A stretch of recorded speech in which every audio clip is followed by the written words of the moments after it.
So hi everyone and welcome to Architecture in the Den, and today I'm delighted that we've got Rachel Bell on the call. So welcome to the podcast. Thank you very much, Lisa. Great to be here. Cool. So I'm so excited to have you on because, drum roll, I'm sure everyone knows, but you've just joined Women in Property as the chairman, the national chairman.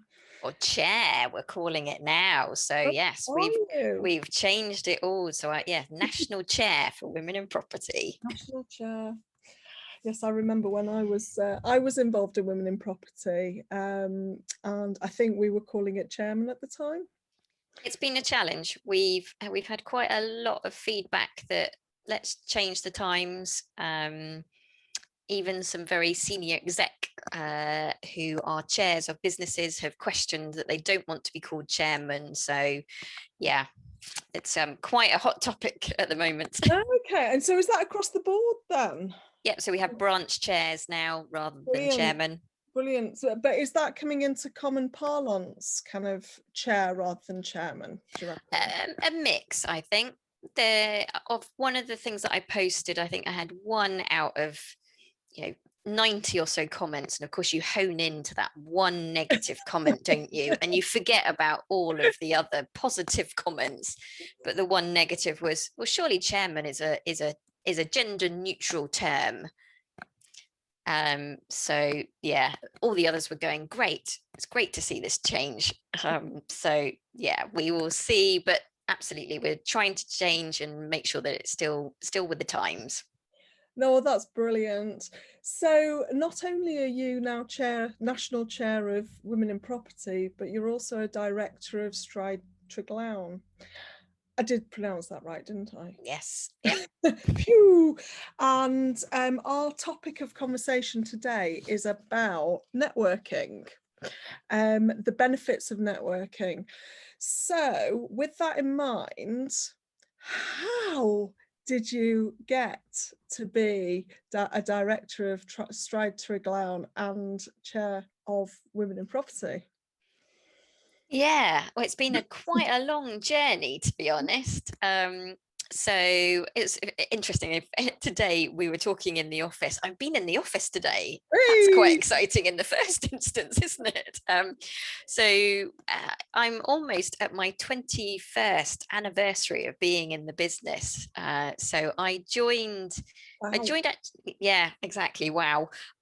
I joined in between part 1 and part 2 studying. So I studied at Bath University, and there we were really lucky because we had a sandwich course. So I had 2 placements before going into my placement after part 1. So I'd kind of tried out, a sole practitioner, and I tried out a sort of mid-sized business, and then I went for Stride Treglown, which was at that point not huge, but it was bigger. And I absolutely loved it. I fell in love with the practice and the opportunities that were being presented, qualified, and then post qualification I was kind of thinking, right, and I think everyone goes through a bit of a like, what now? And I was hearing a bit about women in property, and in 2006 I joined as a member of Women in Property, and that was kind of like my first probably steps on to a bit of networking and opening it out. So yeah, through my journey through Stride Treglown, opportunities have been presented, and certainly I've kind of worked across lots of different sectors. That has really opened my eyes to just trying something new. And those that will know me, my mantra is stand tall and sort of step outside of your comfort zone. And I've really sort of taken those opportunities through the years.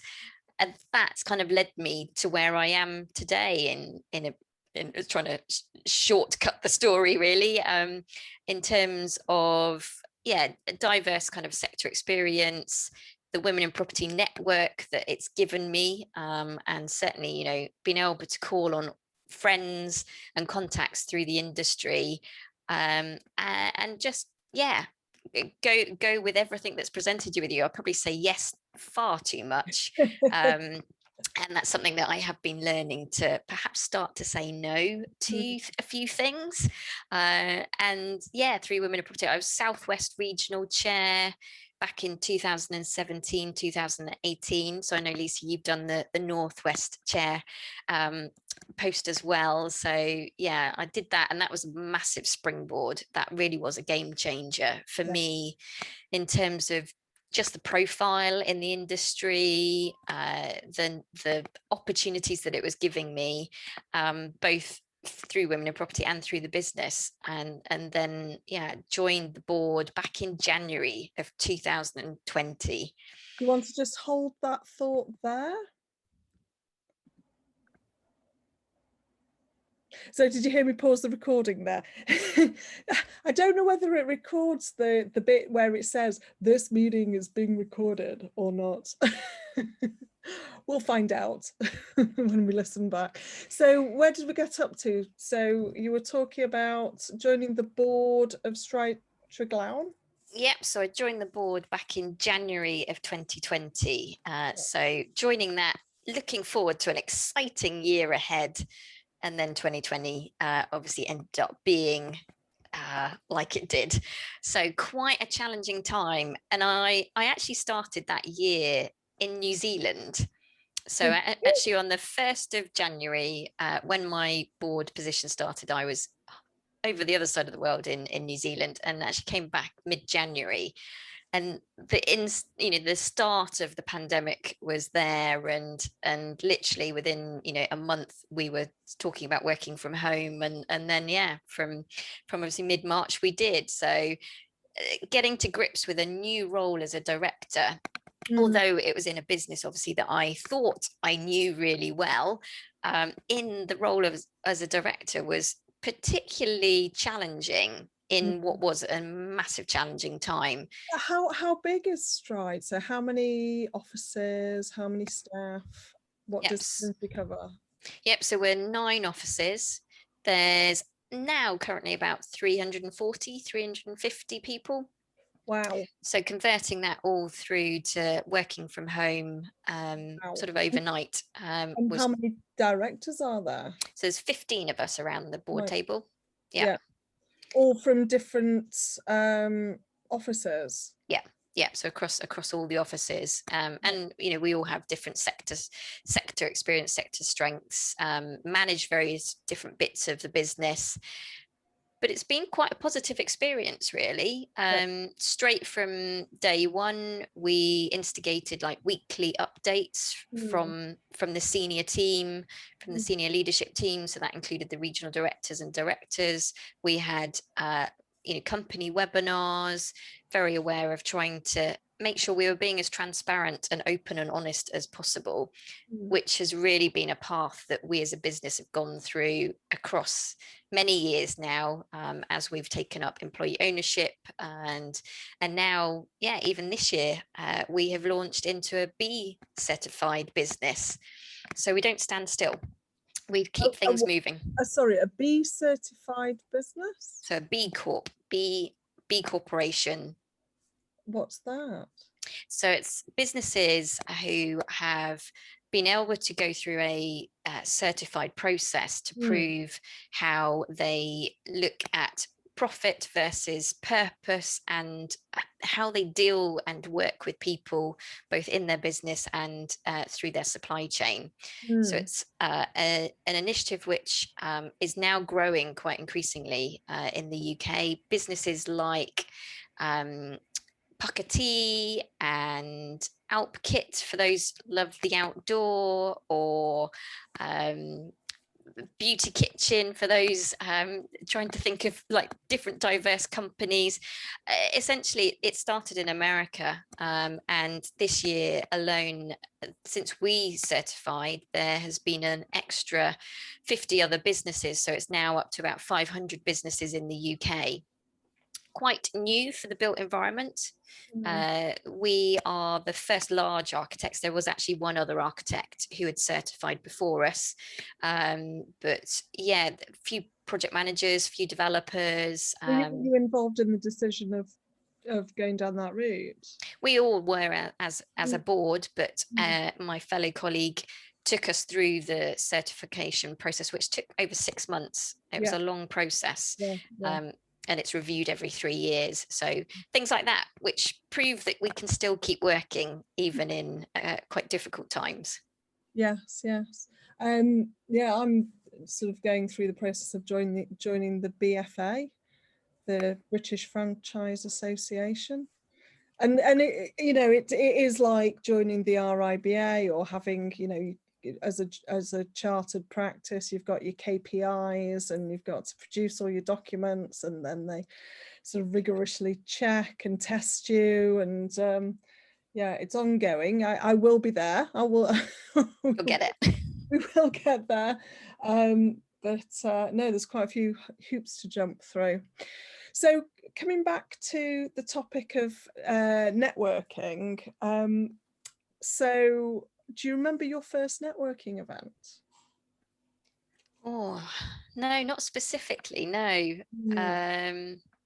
But it would have been a women in property event where I'd probably be extremely nervous and very shy. And yeah, and for those that don't know me, I'm 4'11", so amongst probably giants normally, and find it very hard to kind of make a stance in a room as of old. But I've now learned some really useful tricks to do that. And obviously, as the more you get known and the more people that you can spot around a room and use as your guiding contacts, and they can help introduce you. There are various methods of being able to get some confidence into a larger room, which feels really odd talking about networking in a room because we haven't done it for so long. Oh, I know. Well, can you remember what your top tips were?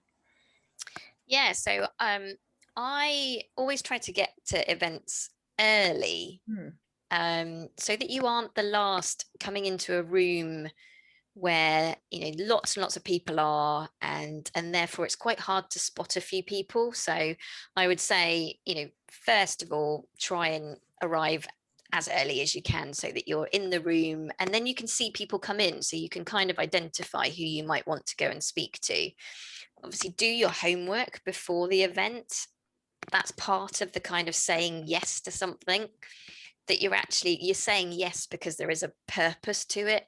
You're not just rocking up to have a drink and have a bit of a chat. You're either going there to learn something or go and speak to someone. So work out who that actually is.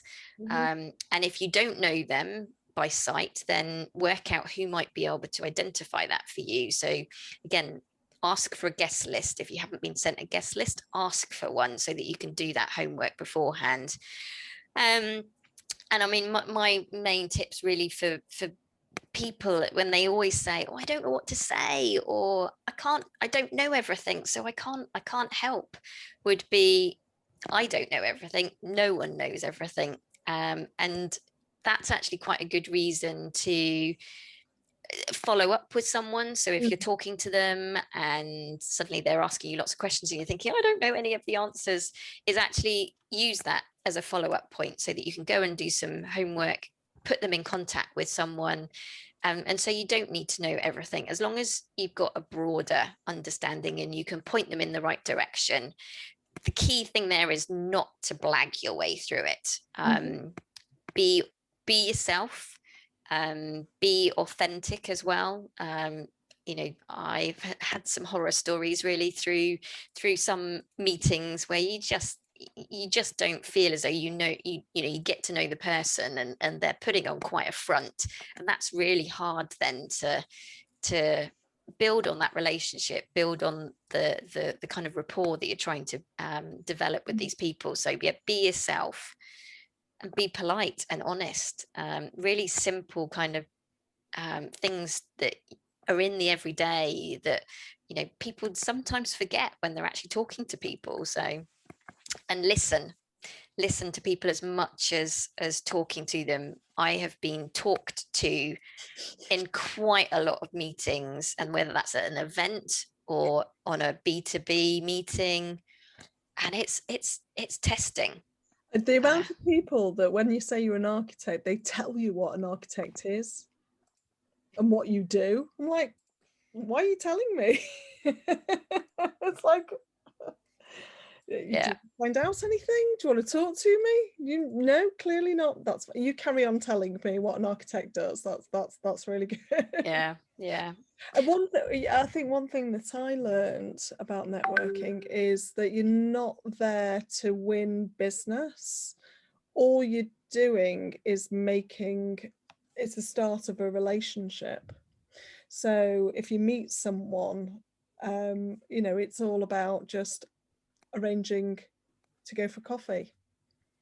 Yeah, and I think it's finding what suits you as well, because I think everyone's got this perception that networking is about black tie dinners, or going out late and drinking lots, or going and doing lots of sport and things. It's finding what you enjoy, and actually then you find like-minded people, and then actually you do build that kind of relationship and rapport, and then things will come from that.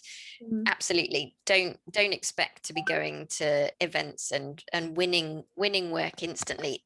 If it happens, then fantastic, but it's about developing those contacts that you can keep keep the discussion going with, and then through that, through the good and the bad times, hopefully great things will come from it. It can take years of building up a relationship before you kind of get close to talking about work and winning work. It's always quite daunting when you're in a large company and you're tasked with going out to network, and you've got this expectation that you're going to come back with work. And I think that was that was my first experience, and they were like, well, you're marketing, you're allowed to go out where's the work? You're like, no, it doesn't happen like that. It's not instant. Yeah, well, something that we're doing over the next month is something called Stride Outside. And it was suggesting that anyone in the business can go and set up and have a coffee with another consultant or a client or someone that they haven't seen for the last 14, 15 months, and just enjoy some of the June sunshine. I am looking out the window and it is sunny. So yeah, just think about that, and that is as much about networking. And I think really, and I listened to your episode with Roxy recently. Fantastic. It's encouraging everyone of all levels to do it. It's not just down to the senior team, the directors, to do that. So it's supporting and encouraging the younger staff to find their kind of areas and their networks and the groups of people that they will then grow up through the businesses, and keep in contact with each other. There are so many people that I have really had the pleasure of working with across the industry in the number of years, and they are now doing great and grand things, and we've kept in contact. It's been fantastic, and you just see where people are moving and doing some really incredible things, and you think, yeah, I used to work with that person, or we did this together, and now look at them. So but yeah, people, I think that's the thing, the industry is quite a small world, and you've got to make sure that you don't make any enemies, really, because you never know where they're going to turn up again. So that sounds like there's some interesting stories there. None at all. I'm no enemies, but I've heard some horror stories, and you do think, oh yeah, crikey, yeah, much rather get that. But people will turn up when you're least expecting it, and you think, crikey, yeah, I worked with them back in wherever it was, on that project, and yeah, wasn't that great? But yeah. So tell me, what have you got planned for Women in Property? Oh, so yeah, it's been a busy 3 months in already. So the post started on the 1st of March. So like Stride Treglown, it feels as though I'm running another business. So there are 7 regions and then satellite branches. So I'm liaising with all the branch chairs. We have a national meeting, and we have the advisory board meeting as well that goes with that. So it's pretty full on. But we have maintained lots of events through COVID, through lockdown. and still a very active community to help support members through the thick and thin of COVID and emerging out. But yeah, personally, I have just recorded my second episode of the Stand Tool podcast. So we are looking at trailblazers in the industry. My first episode was with Alice Lamb from Land Aid, and the recording that I've just done is with Priya Shah from Bayman Property. And two amazing guests talking about just how they've got to where they've got to, and the challenges that they've faced. And so, yeah, really excited by that. And I mean, just generally being a supportive chair to outreach to all the members, someone that hopefully people can approach and say, yeah, how did you do that, or what can I do, and yeah, lead the way from that side. So trying to kind of get everyone active and out and about, as I'm very big advocate of the great outdoors and doing things that hopefully make you feel better. So we have a step challenge coming up at the end of June, launching on the summer solstice. So get involved, Lisa. Okay. Get your team together. Okay. It's a team of 4 people. It's running for 2 weeks, literally a step challenge. So build as many, walk as many steps as you can. Yeah. And there will be prizes. Okay. I'll be keeping as a keen member of Women in Property. I'll be keeping my eye out for that. No, definitely. You need to sign up before the 11th of June.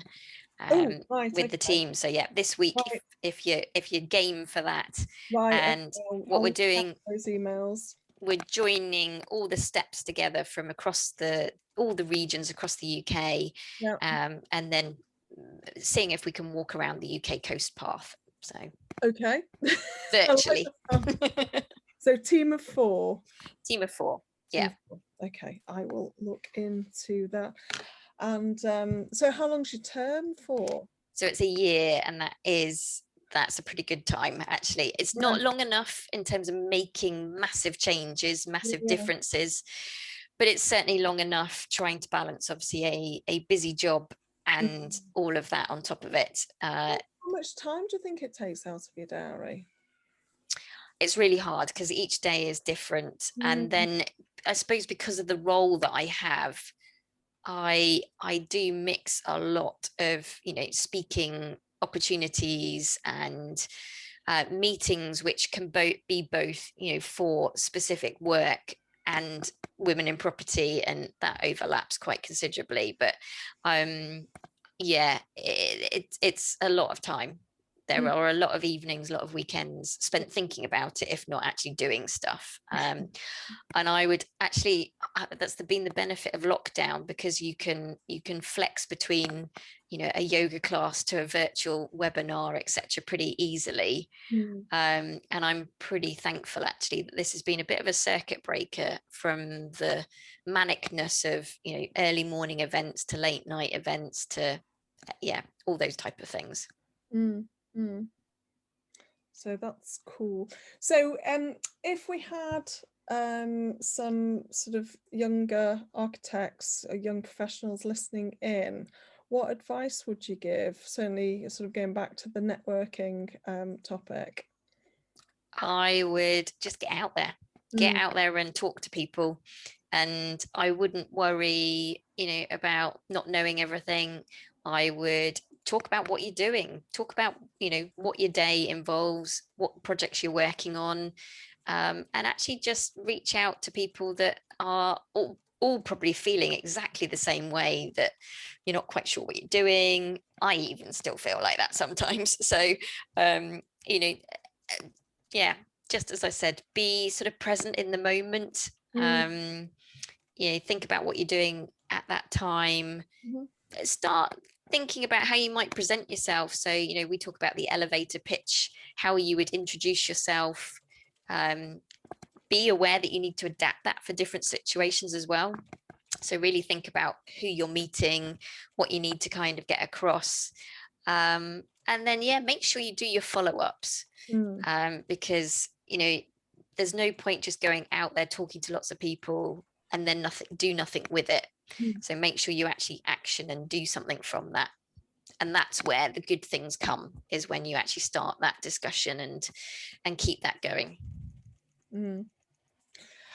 What would you say? I know I used to face kind of criticism about being sort of part of Women in Property in terms of a female organisation. What would you say the benefits of networking in a kind of more female organisation versus a general organisation? That's not quite the right term, but Well, firstly, Women in Property is open to both men and women in terms of the events, because we have members and non-members. So we do try and ensure that, yeah, everyone feels welcome and attending that. But yeah, I mean, it's not for everyone. And there are so many different networking organizations and opportunities out there. So I think do some research, find out what you think is interesting. What are you actually looking for? You know, what type of events you want to do, what activities, what type of seminars and things are you looking for, and then use the chat rooms and you know, just be proactive. But yeah, I think research and find out what's kind of what type of thing you're looking for. So Alina's just asked, what networking events would you recommend for young architects, online and in person, once COVID restrictions are lifted?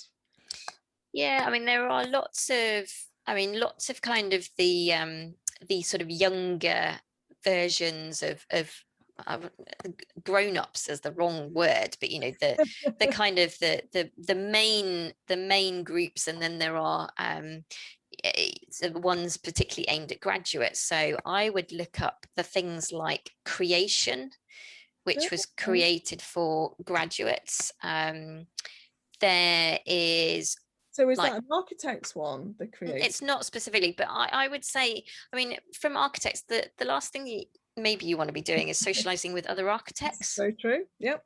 I know that is quite, because I know a number of people go to like all the RIBA events, and which is great. Absolutely, they are there, but you need to mix that with others, because ultimately you want to be talking to the engineers, the project managers, the contractors. Those are the people that you want to be networking with. And so I would look at the FFT. I know, if you haven't, Alina, listened to Roxy's podcast with Lisa recently. Yeah, there's the Forum for Tomorrow, which is the younger graduate version from FBE, the Forum for Built Environment. There's all the likes of BCO, Next Gen. There's Matrix. Mm-hmm. There's, oh god, there's a whole load of other networking which are targeted for the graduates in the industry. So just search them out and see what's there. That's great advice. We're coming to the end of the podcast. Is there anything that you wanted to ask me about my franchise business at all? No, it's great. I've followed obviously quite closely Lisa in terms of you know, through the connection that we had through Women in Property, and most recently in terms of what you've been doing. So I mean, maybe there's something, just as a comparison then, as something that you have taken forward, and how do you sort of now network maybe slightly differently perhaps than when you're in sort of a big corporate business? Well, I've got two audiences that I'm trying to get to. So one is clients, so who are consumers, and so it's trying to work out where they hang out, and a lot of our clients hang out on Facebook. So Facebook groups is really good for us. So for us, it's getting involved in active Facebook groups and kind of making friends there. So it is networking, but it's online mainly. Yeah. So that is mainly for sort of consumers. And then on the franchise side, I'm looking to network with architects. So I am looking, you know, to go to those RIBA events where you're talking to architects. However, in COVID, that's not happened because, you know, the events haven't been there, and some of the RIBA events haven't. They've been, there's been a lot of talking ones where you like lectures and webinars, but not necessarily interactive. So, I mean, reaching out to people on LinkedIn has worked really well for me. Just the podcast has worked really well, and just, you know, inviting people on, having a chat. And I've actually made some really good contacts during COVID online, and I've never met them in flesh. Yeah, I mean, LinkedIn is an Weird. absolute gold dust. So yeah, if anyone's listening, then make sure that your profile's up to date and you've got a photo and you've thought about what you're saying in your profile, and just go and do the stalking and linking in with lots of people. It's definitely, you know, a great platform to search out and check people out before you go to an event, or connect in with them post event, and keep those discussions going. So yeah. Absolutely. Well, that's been brilliant. We've actually come to the end of the podcast. So thank you very much for coming on. Thank you. Thank you for the invite. It's a pleasure. So if you've enjoyed listening to this podcast, Architecture in the Den, it's available both on YouTube and on Spotify, and all normal podcast channels. If you like it, please do like and subscribe. And if you really like it and you want to come and join me as a guest, please get in touch. It's Lisa Raines, RAYNES. You can find me on most social media channels. Okay, so that's me saying goodbye. Thanks for coming.